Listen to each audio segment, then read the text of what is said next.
On today's video, I am going to be breaking down how to cope when you are feeling anxious. So if you're someone who struggles with anxiety or panic attacks, or you find yourself getting stuck in that really negative spiral, that place of, just overwhelm and tension in your body and mind, then make sure you stick around till the end of this video, because I'm going to be breaking down some of the best and also simplest yet most effective tools when you're feeling that anxiety, so that you can start to feel more in control of your mind and your life right away. Hey, welcome back to another video. My name is Kara Michelle and I'm here to help you live your truth. And so as someone who used to struggle with a lot of anxiety, and pretty much for my whole life I had extreme anxiety without realizing what it was. I just thought it was normal. I thought it was my default. I thought it was how everyone was. And it was, I think when I was like 14 or 15, I remember talking about it with my mom, and just like the overwhelm that I had and the intensity of all of the different feelings I was having, as well as that really out of control thinking that was going on. And that was when she started to realize that I had anxiety probably, and she was like, this is not normal. And she couldn't understand why it was so extreme. And so this was when I started to realize, wait a minute, maybe there is another way.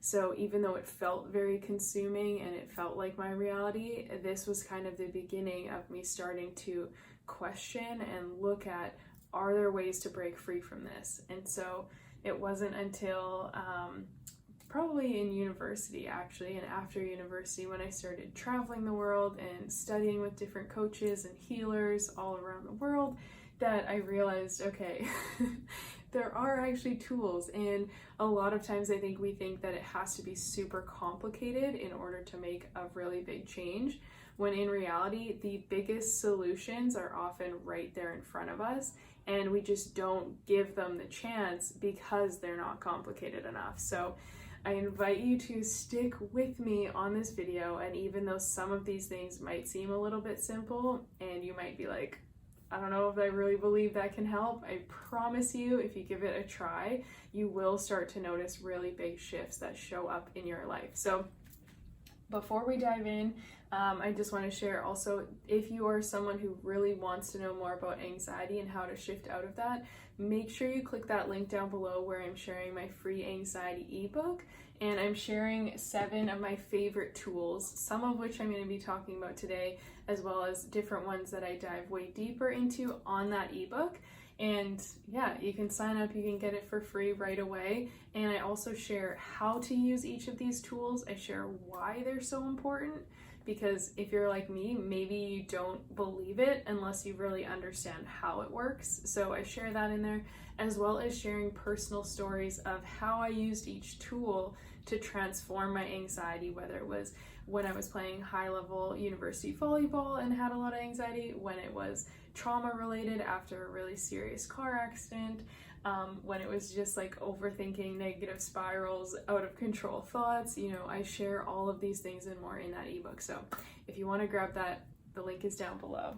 And now, as we get started with calming down during your anxiety, the very first thing, and you may have heard this before, is to connect to your senses. Okay, so when you get pulled into an anxious thought and then an anxious spiral, it's basically, the way I like to think of it is like you're being pulled out of your body. You're being pulled out of the present moment and into this cloud, this like swirling vortex up here, right? So you're no longer present, and you've probably heard that before. But what we want to do is reconnect back into our body, back into the present. And so that is really done by connecting back to your senses. So that's your seeing, tasting, smelling, touching, hearing. I got it. There are your 5 senses. So one thing that I personally used a lot, I struggled with a lot of depersonalization after my car accident. For those who don't know, I hit black ice and I flipped and rolled 4 times in the ditch, and I had a bit of an out-of-body experience while it happened. It was actually the most peaceful, and like time stopped and everything, and it was crazy. But afterwards, I had so much anxiety when it came to driving or just being in a car with other people. And I also had a lot of out-of-body depersonalization where I just didn't feel connected to myself. I didn't ever feel present. I could just be like walking around and have no idea how I got from one place to another because I was just really not there anymore, and my head was so out of it. So one thing that helped me with connecting to the senses was using my rings, and I actually talk about it super in depth in this video here, which you can check out after as well.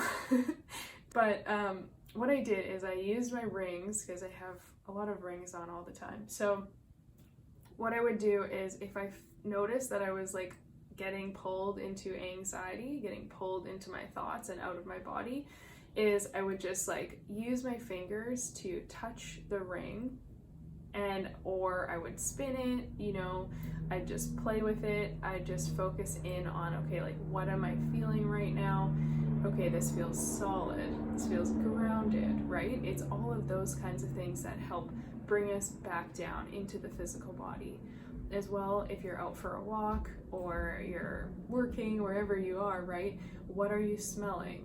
What are the things you're seeing? What can you focus on that is actually here right now in the present, so that it helps you take a tiny bit of that power back from that anxious thought that you're getting pulled into. So the anxiety is really creating a story, and it's pulling you out of your current reality into this possible reality that most likely will never happen, but it feels extremely real when you get sucked into it. So since it feels real and it can be really consuming, if you can bring yourself back down, bring yourself back into your body somehow, that is going to help you. So I really like the physical things, people with elastic bands, sometimes they do something like that, you know, something to give a physical sensation, even if it just helps for a second to shift back into the conscious awareness so that you can go, okay, wait a minute. You can step into step 2 and 3 right after you do that. So it's going to help bring you down. The next thing I would say is take deep breaths. And I'm going to just like go out on a limb and say that if you're watching this, you're going to be like, that's too simple, and please don't turn off this video. Because when you take deep breaths, and I actually invite you to do this with me right now, is like put your hands on your heart and feel your heartbeat. Like feel how fast or how slow it's going right now. Hopefully right now you're not feeling anxiety, so hopefully it's not too crazy or anything. But what you'll notice is as you inhale, your heartbeat actually speeds up a tiny bit. And then as you exhale, it slows down. And the reason this is so important and why this actually helped me so much was that when we're feeling anxiety, we get that short breathing, right? And that tightness in our chest. And so we're not getting enough oxygen. Typically we have those really fast, short breathing patterns, and we're like inhaling a lot of air, but we're not like exhaling, we're not calming, releasing. And so when I would be driving, for instance, after my car accident, I would notice like my heartbeat starts to go, my mind starts to attach to the anxiety, to the fear of what could happen, and I could almost feel myself starting to like get separation from my body and have that out of body and go fully into that panic, which obviously was not a good feeling. So what I focused on was coming back into my breath and taking a nice deep breath in, feeling the heartbeat, and taking as long of an exhale out as I could, and like paying attention to the heartbeat slowing down with that exhale. So again, this is bringing you into your body, right? It's like bringing you into the senses, but it's also having the physiological effect because you're getting more oxygen and because your heartbeat starts to slow down a little bit, your body starts to feel like it's safe. One of the biggest problems with moments of anxiety is that your brain doesn't know the difference between a thought and reality. Your brain doesn't know the difference between a thought and reality. So you have this anxious thought, your brain thinks it's real, And so your brain starts to shift into panic mode or fight or flight, or it starts to like prepare your body for survival. So it's acting as if the thought is really happening around you. And that's why your body has those really horrible anxious feelings, right? So if we can connect the body back to a state of relaxation through the breath, through taking those really relaxed, deep breaths, like letting it go and settling back in, then your body can tell the mind, I'm actually okay. It's kind of like this really vicious cycle, because your mind starts to think the thought of the anxiety, which sends to your body, and so then your body prepares for that negative thing, right? And then because the body has those physical symptoms, it sends back up to your mind, and then mentally you're like, oh my gosh, and you start to feel worse because your heart's racing, or you have all these different things going on. You feel the tightness, you feel the stress, the tension, and so then your mind starts to panic and feel the thought even more, which then again reinforces those feelings in your body. So it's really just like this constant loop. And that's why when I talk with my clients all the time, I'm like, the anxiety feels so real, because it is a very real and tangible thing, because your body is literally responding to those thoughts. So a lot of times people feel like no one understands how they're feeling when they're anxious, and they think it's just like a mental thing and it's just made up. But it's like it starts from the thought, but then it translates and connects into your body. So it feels very, very real because of that. So whatever you feel when you are having anxiety, like, know that it is real, but it does have the ability to change, and that comes back into your thoughts and your focus. So taking those deep breaths again helps to ground and center you and allow your body to start to relax again and realize, wait a minute, I am okay, I'll be fine here, it's all good. And from there you can then start to shift into step number 3. Separate the truth from, like, true from false. Let's do that. Separate true from false, okay? So step number 3 is going to be hard to do when you're in the middle of anxiety. If you're in the middle of a panic attack, it's really hard to see the reality and to see what's true and what's false, which is why I highly recommend these in this order, because you want to just slowly bring yourself back. Your logical mind is not activated when you're in anxiety. It's literally a fight or flight response. And so you're really just caught up in, how do I survive right now, because everything feels so crazy and scary and intense. But if you do these steps first, then you're going to be able to actually look at the thought a little bit more, and it will take time. This is why I talk about mindfulness and awareness a lot, because once you start to identify, okay, what is actually going on here? What is actually happening? What is this thought really about? Where is it coming from? Okay, where is it coming from in the sense of, am I actually feeling really fearful because of a past experience that happened and it went really wrong, and now I'm afraid this is going to happen again? Or what is actually going on here? Why am I really feeling anxious? A lot of times we don't even connect to where that feeling is coming from. We just get caught up in that bubble, in that fear, and end up spiraling. Whereas once you have the ability to look at it, to really see it, okay, I'm actually afraid of this happening. Why am I afraid of this happening? Well, because if this happens, then I'm going to feel like that, or so-and-so's going to say this, or it's going to go wrong, and then I'm not going to be good enough. Well, what is the root cause? Do you know what I mean?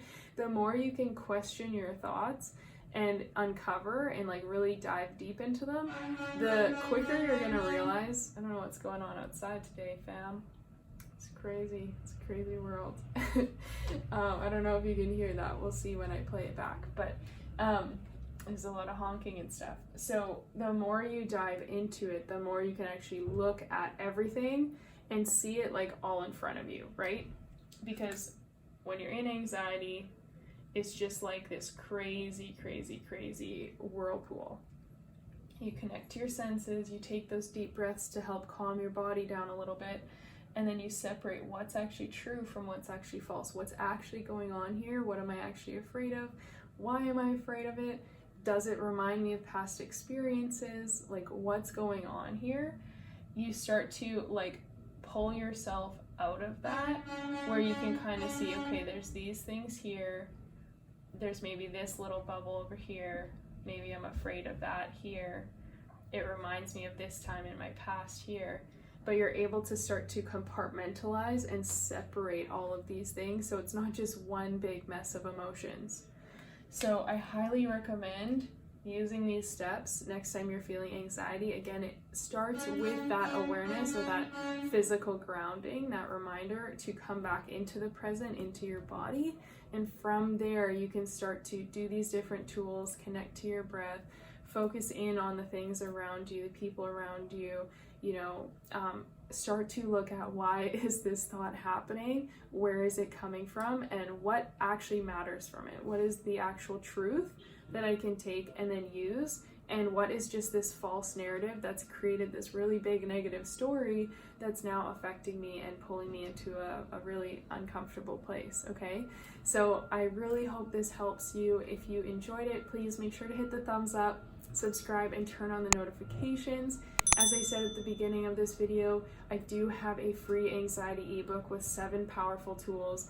I dive into all of the different things that have helped me in so many areas of my anxiety, my depersonalization, and my panic attacks, and share with you exactly what helps and why. So make sure you grab that in the link down below. And if you found this helpful, please also feel free to share with anyone you know who has anxiety, and check out these other videos I have on this topic so that you can help to reprogram your mind and shift out of anxiety once and for all. Thanks so much for watching, and I will see you on the next video.